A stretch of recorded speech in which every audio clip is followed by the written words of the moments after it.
You know what else it does? It gives you the shits. If you drink too much. I found that out to my cost at East Midlands Airport on New Year's Eve one time. When I was, we were going to fly to Paris for New Year. Me and the missus. This is before my folks moved to France or anything like that. And I was really rough. And I must have downed 2 bottles of cough syrup because I just couldn't even talk or breathe. And then, as they say in the film, and then it hit me.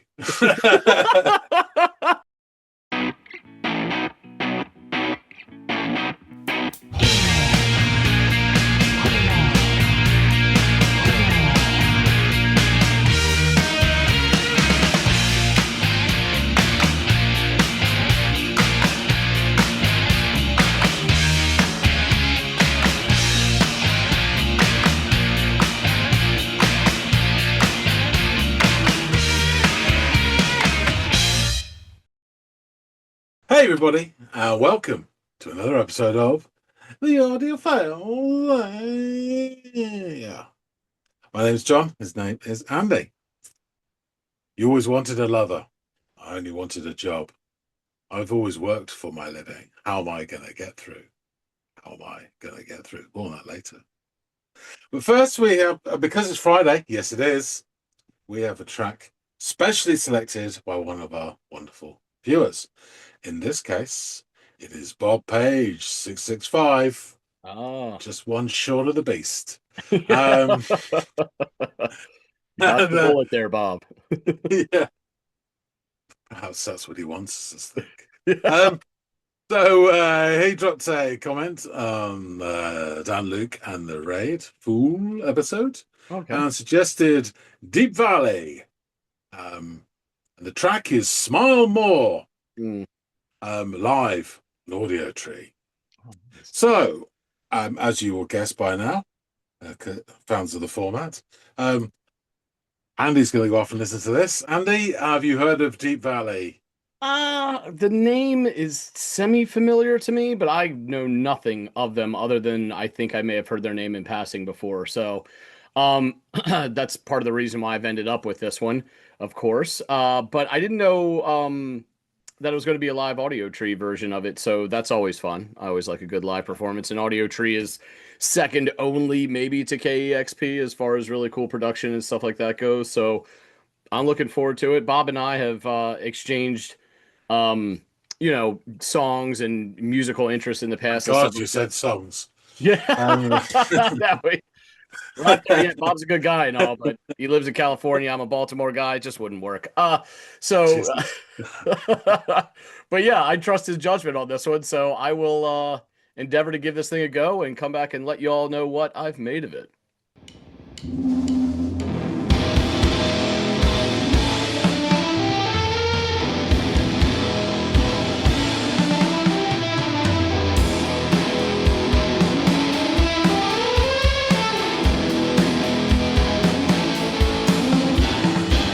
Everybody's trying to tell me what to do. Everybody's trying to tell me what to do.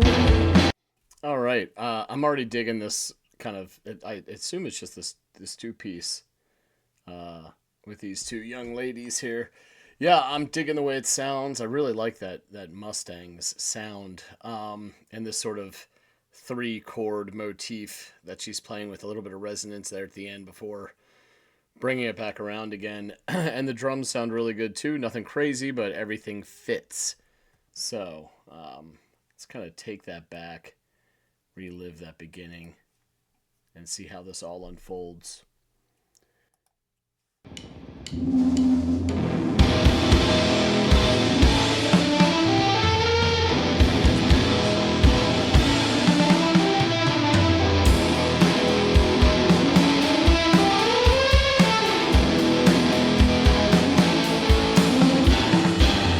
Everybody's trying to tell me what to do. Everybody's trying to tell me what to do. It makes me wanna break some shit and sniff some glue. Everybody's trying to tell me what to do. It's so bad that it's got her wanting to break shit and then sniff some glue. We've all been there, right? stranger at the bar tells me to smile more. I look at him and I ask what for. I am happily unhappy man. And no, I don't wanna shake your hands. I wanna be a reflection. I'm so bored of this rejection. I don't wanna be a reflection. I don't need your direction.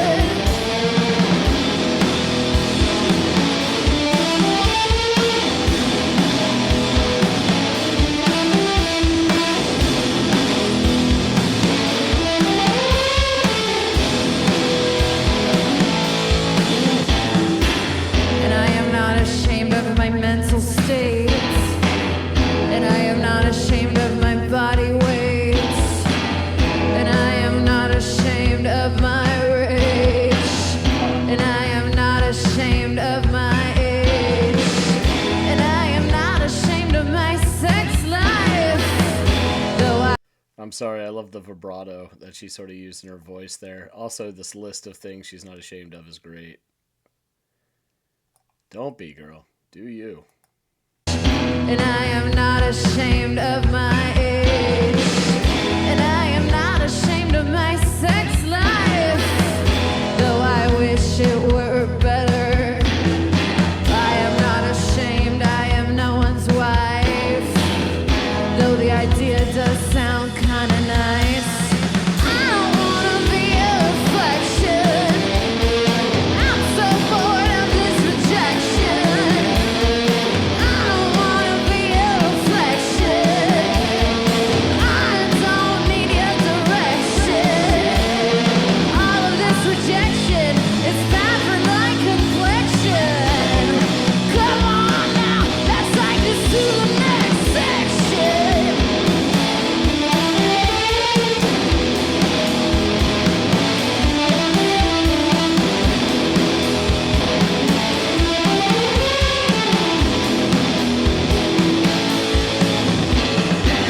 People think they know what kind of girl I am.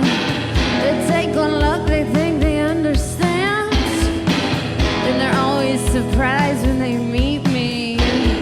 Apparently, I'm terribly misleading. And yes, I am a feminist. But that is why I started doing this. And sometimes I am full of bitterness. But I am trying to work through this. I don't wanna be a reflection. I'm so bored of this rejection. I don't wanna be a reflection. I don't need your direction. I don't wanna be a reflection. I'm bored of this rejection. I don't wanna be a reflection. I don't need your direction.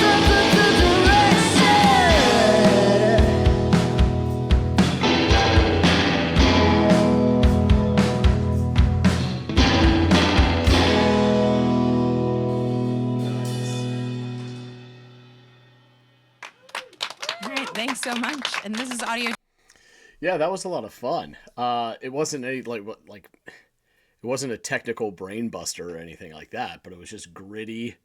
The lyrics were, I mean, I'm not a young lady, but I know plenty of them, and a lot who mean a great deal to me, and I've heard their own experiences, and some of that stuff sounds like a shared experience for them. So that's it's interesting stuff. It's always nice to get a glimpse into others' perspective, and some of that stuff even I know is ridiculous. Like the idea of men telling women they need to smile more or whatever.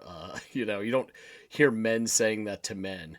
If you really care about how anyone is doing or why perhaps they aren't smiling, you ask how they're feeling, or if there's anything you can do to help them. You don't just go, you should smile more. But yes, I did love this. It had a lot of grit in it. Again, with a two-piece band, you're not expecting earth-shattering shit to be happening. You've really only got 2 instruments and maybe some patched in sounds here and there. But it was a lot of fun. Audiotree, not dissimilar to KEXP, usually brings some really fun performances. I love their kind of aesthetic, quirky, their own, which is great to see. And their sound was really great. It had a little bit of that dirty kind of blues rock. There was almost something akin to, I mean, thinking of duos and being haunted by the the is it yeah, there we go. The poster over my shoulder of Brothers. It kind of reminds me of like a female version of the Black Keys in a way. But yeah, they have a really great dynamic. I loved her voice. There at times it was reminding me of someone, but I couldn't put my finger on it. But there was this air of familiarity to her sound, and really the thing that I loved the most was probably the tone of that, that old Mustang that she was playing there. There were some really nice bends and squeals to that guitar that was I don't know, endearing. It sounded great. I really enjoyed this. So yeah, this was a great shout. Hopefully John has done his homework and he can tell me more about these two young ladies. But let's get back to him and find out. Haile Selassie, he's back. So you've had to listen to Smile More by Deap Valley with several spelling mistakes live on Audiotree. Please tell Bob and all the rest of the good folk your thoughts on this.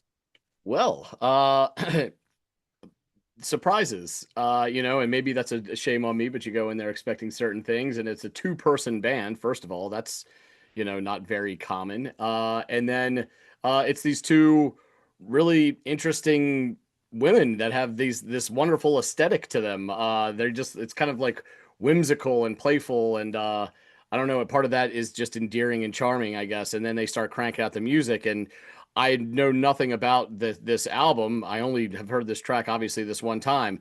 But if you told me that it came on an album called Sisters, I wouldn't be surprised in the least.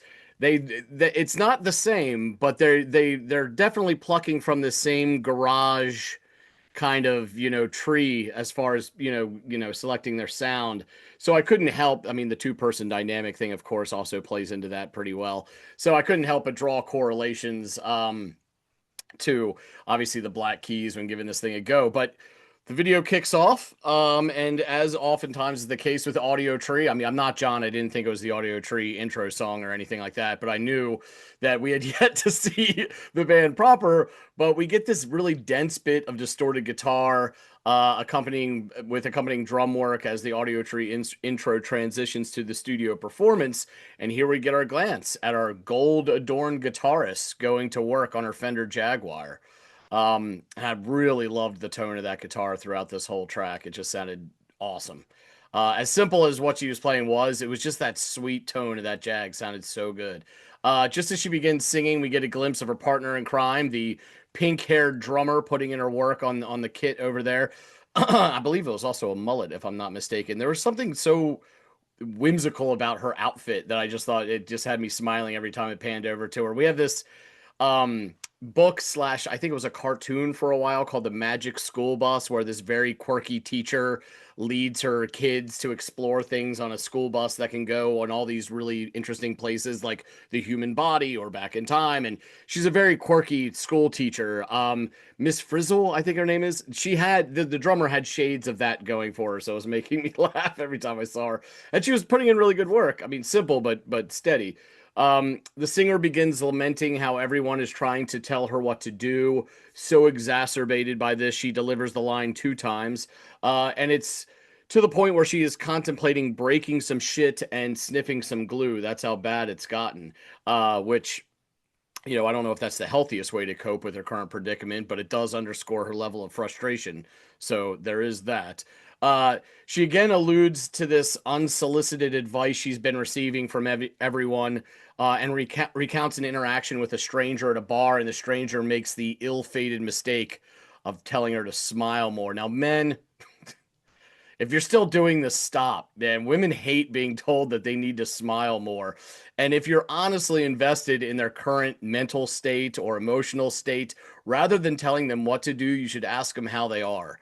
That's a far better and more human approach to it. So this is one of those cliche assholes, just like, hey, you should smile more, as if they're obligated to do so. So anyway, she's not keen on this, as very few women are.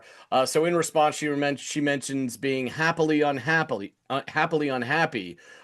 which is a simple but terrific line. And then she tells him off rather nicely by saying she doesn't want to shake his hand. Something tells me it was probably a different scenario. She probably chose different words in real time. The drummer relents on the hi-hat snare motif and provides this minor little fill that indicates a musical shift, which then unfolds with her new motif on the kit as she shifts over to the ride cymbal and the snare at this point.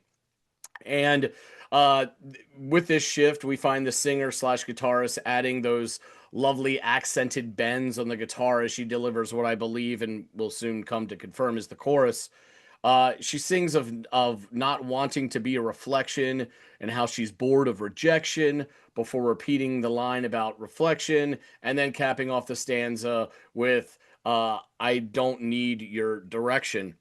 Now, pause here for a moment because I couldn't help but think as I was watching some of this unfold and the camera work thereof about your you're taking issue with the gratuitous cross shots of the bassist in a recent video that we did. And I don't know how many times they needed to capture her ass during the filming of this project. Once is fine. It got the point across. But the gratuitous third, fourth time throughout this was a bit on the nose. I mean, that cameraman's clearly his mind was elsewhere when he was shooting this. So go ahead. I wonder if she's going to produce a bunch of flowers or flags of the nations out of it or something, The way he kept focusing. It was like the cameraman was like a 14-year-old boy. Like, what? Have you never seen shorter shorts or a curved ass cheek before your entire life? Like, get a grip, man. Get a grip. I know. I think he intended to. Yeah, I think you're right, and I don't think he could wait. To be honest with you, the next verse unfolds as she provided a litany of things that she is not ashamed of, including her mental state, weight, rage, sex, sex life, and relationship status. Though she isn't turned off by the idea of being someone's wife. And while she's listing these things, she kind of on the I think it's rage and age are the rhyming words. There is this like purr and vibrato to her voice that I thought was absolutely great. It's just that's the little things, and I really loved that touch in her vocal delivery. I also love the cyclical 3-chord motif followed by the slight moment of resonance that she repeats on her jag throughout this portion. I'm also digging the switch up on the drums for this portion, which lean more on the floor tom, snare, and bass drum. And that gives this portion this sort of lower sounding depth it warrants, and it complements the mood and the singer's attitude really nicely. We get another chorus fully equipped with distorted guitar and all those lovely bends and a bit more grit in her vocal delivery. And after the chorus, we get this nice little post-chorus stanza where on one hand, I'm tickled by for the first time how she delivers it, singing, "All this rejection is bad for my complexion," and she sort of gestures at her face. Thought that was really great. But then I'm frustrated to the point of rolling my eyes when she sings the next line, "Come on now, let's take this to the next section." That's just a filler line. Like, I don't know how to rhyme with complexion anymore. Like, it's like, and now I'm going to play the next part. like, okay, you don't say. There's going to be a next part to this. So yeah, filler line made me laugh a little bit. I'm splitting hairs here, but it's my only qualm with this entire, and the gratuitous ass shots. It just seems like such a throwaway lyric, like she couldn't come up with, something more cogent than a line pretty much saying, and now we're switching to another part of the song.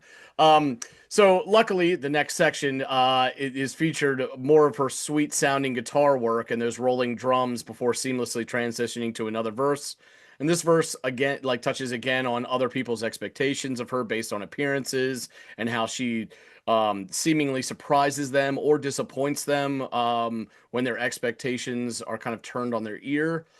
She also mentioned something about being a feminist, though that isn't why she started doing this. This being, I guess, playing music in a rock band. That's my only, educated assumption. And she also alludes to her bitterness and trying to work through it, which is a nice little bit of like, self-awareness in the track. This last verse gives way to two successive choruses, and her guitar work ramps up a bit more in this portion with a higher pitched pulls and squeals from the Fender, and an equally more fervent vocal delivery. And all of this is complemented by added vocal textures provided by our lovely pink-haired drummer in the background doing some and like odd vocalization that somehow works really well with this in the background there. This gives way to calmer waters as the music pulls back to just a simple beat and two final reps of that 3-chord motif as the performance comes to an end. So yeah, I really like this track, the duo's performance and their overall aesthetic. This is really simple, but also really fun, and I'm sure for certain folks incredibly relatable. So yeah, this was a great shout by Bob. I had a lot of fun giving this thing a listen. They weren't, this wasn't some crazy prog rock odyssey or art rock at its finest, but this is just, it's kind of like it's like the fellas behind me. It's like, we did Rat Time recently, and it's just kind of that, like, it's without any pretentiousness or anything like that. You're just getting gritty, garagey rock, and that's always good by me. So. Excellent. Thanks for that, Andy. Yeah, just my quick two pence worth before I get into it.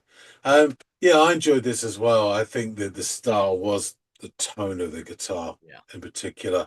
There's like 3 or 4 really obvious influences. Black Keys being one, and we'll get into the others on this, and that kind of shines through. The lyrics are pretty adolescent, almost like in a punkish way, where and there's some rhymes on there which a sort of punk or post-punk band would do. It's very sixth form in a way, but it still makes it fun and immediate. I do not know that people actually say smile more in real life. I thought it was just on telly, and some idiot says that, usually wearing a hard hat. I will say that this section where she is, and I'm not ashamed of my mental state, my body weight, blah blah blah. It kind of reminded me a bit of the New Eves, their opening track from their album. It's a bit more literate in how they do it. I am this, and but again, it's just this declaration. She's saying what she isn't, or not, ashamed of. And whereas they do it in a way as I am this, I am that, which is, the New Eve does this. But again, the same thing. So yeah, I thought it was really fun, immediate, kind of a no-brainer in terms of you don't really have to think too deeply about it, but also it's a no-brainer in terms of enjoyment value. It's just there. And really, and I did. Okay, Deap Valley, the dyslexic spelling. They were an American rock duo formed in Los Angeles, California, which is in the United States of America, in 2011. And the group have been described as a scuzzy White Stripes meets Led Zeppelin rock and roll duo who play hard riffing blues rock. And they consist of Lindsay Troy, was the lady on that we got to know the rear aspect of quite well. She was on guitar and vocals, and Julie Edwards, Miss Frizzy, on drums and backing vocals. They released 4 albums, 4 EPs, and a number of singles. So yeah, they're originally from San Fernando Valley, California, IA. Edwards was part of the Pity Party, while Troy was performing in Los Angeles as a solo artist. Edwards met Troy at a crochet class, Silver Lake, Los Angeles.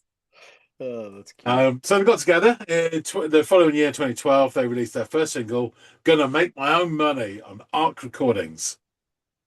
So that was in July 2012, and they made their debut playing live in London, which is in the United Kingdom, in the same month. And then the following month, in August 2012, they signed to Island Records, which is quite prestigious, you know. And then they played the Latitude and the Leeds and Reading festivals during the summer, which are both pretty good festivals in this country. I think that really set the tone. It seems that most of their success, or at least any sort of recognition, was here rather than on your side of the pond. Interesting. Which happens sometimes I mean, I think the White Stripes broke here well before America. Obviously, Pixies definitely did, and there's loads of other bands that do that for some reason. It just perhaps it's easier to break in this country because if you get one of the main ways in, you reach like a huge percentage of the music buying population. Anyway, following year in April 2013, the duo released a 4-track EP, "Get Deep," still spelt wrong, and the following month they appeared on BBC Two's Later with Jules Holland. So this the sign of acceptance in Blighty, appearing on Jules's show. And then in June of the same year, 2013, they appeared at the Glastonbury Festival and the Bonnaroo Music Festival, which I'm not quite as familiar with. But yeah, playing the Glastonbury is, again, big tick. Yeah, Bonnaroo is pretty big over here too. I think I may have mentioned a while ago too, but down in Tennessee, it's a pretty big music festival out here. Yeah, too. cool. Their debut album, named Sistrionics, was released under Island Records in June 2013. Did all right. Didn't make any big waves. And then a couple of years later, they parted ways with Island Records, and the band released their second album, Femigism, in September 2016. And the album was produced by Nick Ziner of Yeah Yeah Yeahs. Oh, wow. This song is the 5th track, but also the second single from said album, which scored 73 with Metacritic. It reached number 50 in the UK album charts and number 4 in the UK rock and metal album charts. I didn't even know that existed. But it did very well. I guess if you're really into rock and metal, that's an important a measure for you. Really nice review from AllMusic. They said, with effortless cool and a whole lot of attitude, San Fernando garage rock duo Deap Vally, still spelled wrong, expand on their early White Stripes meets Black Keys assault with addictive grooves and space to breathe on their sophomore outing, Femigism. The unaffected air of Australian bard Courtney Barnett drifts through Gonna Wanna and Smile More. That latter track, which also absorbs the confidence of Chrissy Hind and Poe, is the spiritual centerpiece of Femigism, an honest declaration of self, warts and all. As Troy delivers each biting lyric, her riffs continue to crush and fizz, ever indebted to Led Zeppelin and Jack White. So yeah, let's get into the lyrics, as you cover them pretty well. Everybody's trying to tell me what to do. Everybody's trying to tell me what to do. It makes me want to break some shit and sniff some glue. Everybody's trying to tell me what to do. Really funny, just as a sidebar, I was just thinking about this earlier today. Bizarrely out of nowhere, about a couple of guys at my school who used to sniff glue. And I was thinking, it doesn't have the glamour of other stuff. It wasn't even like horrible, dirty, like smack or whatever. It's just really, it's quite pathetic, sniffing glue, huffing in a bag and all that. And anyway. Yeah, the funny in high school, I think during my senior year, there was a group of kids who loved to do the the cough syrup, but chug the shit out of it because it got them drunk. Apparently, it's the same thing. It's just so sad. It's like, come on, man. You know what else it does? It gives you the shits. If you drink too much. I found that out to my cost at East Midlands Airport on New Year's Eve one time. I was we were going to fly to Paris for New Year. Me and the missus. This is before my folks moved to France or anything like that. And I was really rough. And I must have downed 2 bottles of cough syrup because I just couldn't even talk or breathe. And then as they say in the film, and then it hit me. The worst thing was, we got snowed in, and Paris and Charles de Gaulle was shut down and everything, and we never even flew. So I spent a happy hour or so on the public convenience at East Midlands Airport for absolutely nothing. Yeah. Anyway, back to the song. Stranger in the bar tells me to smile more. I look at him and ask, what for? I'm happily unhappy, man. And no, I don't want to shake your hand. I don't want to be a reflection. Excuse me. I'm so bored with this rejection. I don't want to be a reflection. I don't need your direction. That's very sort of punkish kind of like lyrics. It's great. And I'm not ashamed of my mental state. And I'm not ashamed of my body weight. And I'm not ashamed of my rage. And I am not ashamed of my age. And I am not ashamed of my sex life, although I wish it were better. And I'm not ashamed I am no one's wife, though the idea does sound kind of nice. I don't want to be a reflection. I'm so bored with this rejection. I don't want to be a reflection. I don't need your direction. And then it says from the thing that this is the bridge. All this rejection is bad for my complexion. Mm. And that bit there sounds so much like the way it's delivered, like Courtney Barnett. It really does sound like one of her lines. And come on now, let's take it to the next direction. Sounds a bit like third verse, same as the first. It is a placeholding line. You're definitely right there. People think they know what kind of girl I am. They take one look, they think they understand, and they are always surprised when they meet me. Apparently, I'm terribly misleading. And yes, I am a feminist, but that isn't why I started doing this. Sometimes I'm full of bitterness, but I'm trying to work through this. I don't want to be a reflection. I'm so bored with this rejection. I don't want to be a reflection. I don't need your direction. I don't want to be a reflection. I'm so bored with this rejection. I don't want to be a reflection. I don't need your discorrection. There you go. At the end of 2019, Deap Valley announced an album in collaboration with the Flaming Lips under the combined name Deep Lips. Yikes. The lips are spelt right, at least. Their third album, Marriage, was released in November 2021. The album title alludes to the way both members see their relationship as bandmates. At one time, they even attended couples therapy. Metacritic gave their album a score of 80 out of 100. Not bad. In September 2023, the duo announced their decision to disband following a farewell tour scheduled for the first half of 2024. And in February 24, the band released Sistrionics 2.0 on their own record label, Deap Valley Records. The album is a re-recording of their debut album, Sistrionics, and includes additional content such as B-sides, early demos, and previously unreleased tracks. And Deap Valley played their last show in Bristol, England, June the 9th, 2024. And that was it. I assume yeah, the breakup stems from their odd relationship that they dealt with their couples therapy that you alluded to and all that. Maybe they just think maybe ran its course. I don't know. Yeah, there's. I mean, I do get the sort of the White Stripes vibe from them as much as Black Keys as well. Definitely. Yeah, I can see that. I haven't listened to enough to get the Led Zeppelin thing, but I take it as read almost. That's one of the Jimmy Page riffs there, you know. But beautiful tone to this guitar, really nice. Yeah, she's got a lot of charisma as well. And the cameraman tried to see as much of it as he could.